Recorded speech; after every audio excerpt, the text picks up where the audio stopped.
Hey guys, what's up? It's the Chaos Prophet. Today I have some Battlefield 4 for you guys.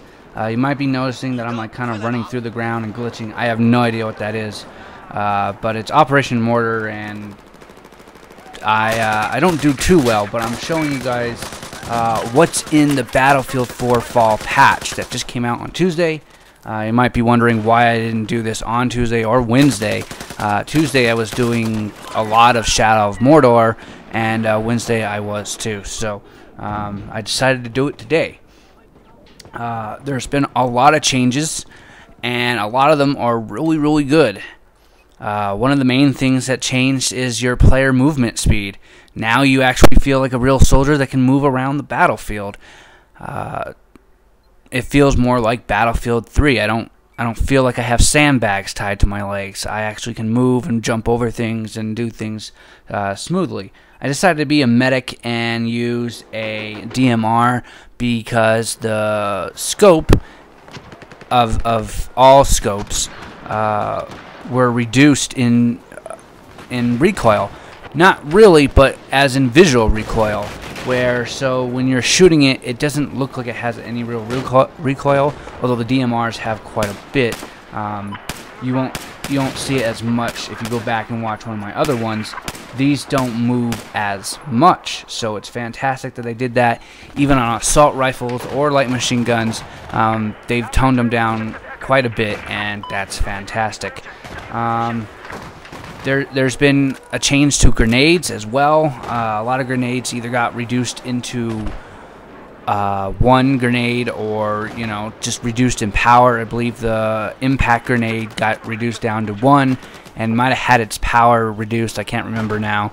The minis got reduced down to 2, I think, and the regular frag got a boost in power so that people would use that more, which I don't really know why. A frag is a frag.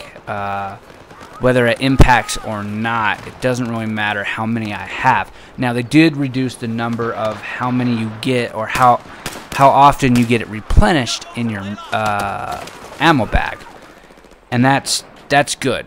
It's like 25 seconds, and it used to be like 7 or something like that, which is fantastic. Just do that. There's no need to reduce 2 grenades. Now, there's not as much grenade spam because of it, but there's times where I'm like, I kind of need a grenade. I already used it once to hit around a corner. Now I need it again, and now I can't do it unless I go to an ammo bag for what seems like to be an eternity.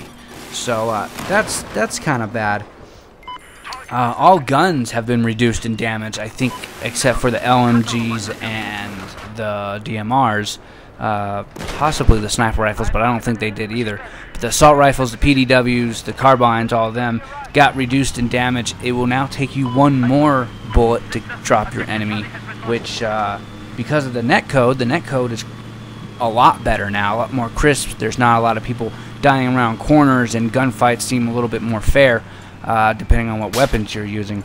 But their reason behind this is, well, since the netcode is better and everything looks like you can shoot more, we're going to make you work for it with 1 more extra bullet, which sometimes it seems like I put 6 bullets into my enemies and they still don't drop, which is frustrating. So for them to add more bullets, it's just annoying, but it works depending on the gun. So and Operation Locker and Metro won't be as hectic now with the grenade spam kind of reduced, so that's really good. And I think they did something to the grenade launchers. They made them less powerful, and so it takes more shots to blow up your enemy. They tweaked a whole bunch of things in vehicles. I'm not going to really go into them, but they tweaked their power and lessened their power and whatnot. They did something, I believe, for the transport helicopters, so that if you are the transport pilot, you're able to get more points, which is fantastic. If you're actually doing your job, flying around and transporting people out and whatnot, you will get points for that, and that's just an awesome thing. So overall, this patch is amazing. It's fixed a lot of things, and I'm happy about it. There were things that they didn't fix, but I won't really focus on the negatives because the positives outweigh the negatives by a lot. People are going to be using DMRs a lot more. I think they reduced the annoying sound that they used to make. It's still annoying, but it's not as annoying. And the 3.4 and the 4x scopes are now almost no shake at all when you shoot them. When I didn't really notice a difference, but I did notice enough of a difference to go, okay, good, they did something. I think a while back, and I think even now, they improved the guns on the boats to the Gatling guns to shoot, you know, do more damage, and that's fantastic as well. So they did a lot of things right, and they reworked Rush, which is fantastic. They moved a lot of the MCOMs, listened to the players, and they put in different obstacles on Rush that wouldn't normally be there on Conquest or Domination or anything else, and that's purely just to let you have cover and move up on the situation. So that's fantastic that they did all of that. But that's all I really have time for, guys. I know I didn't do very well in this. I probably shouldn't have picked Operation Mortar, but I do kind of like the map in general. It's a good map. So the new maps are coming out probably next month, and so that's fantastic. I'm looking forward to that. But anyways, guys, this has been the Chaos Prophet saying don't get lost in the chaos. Later.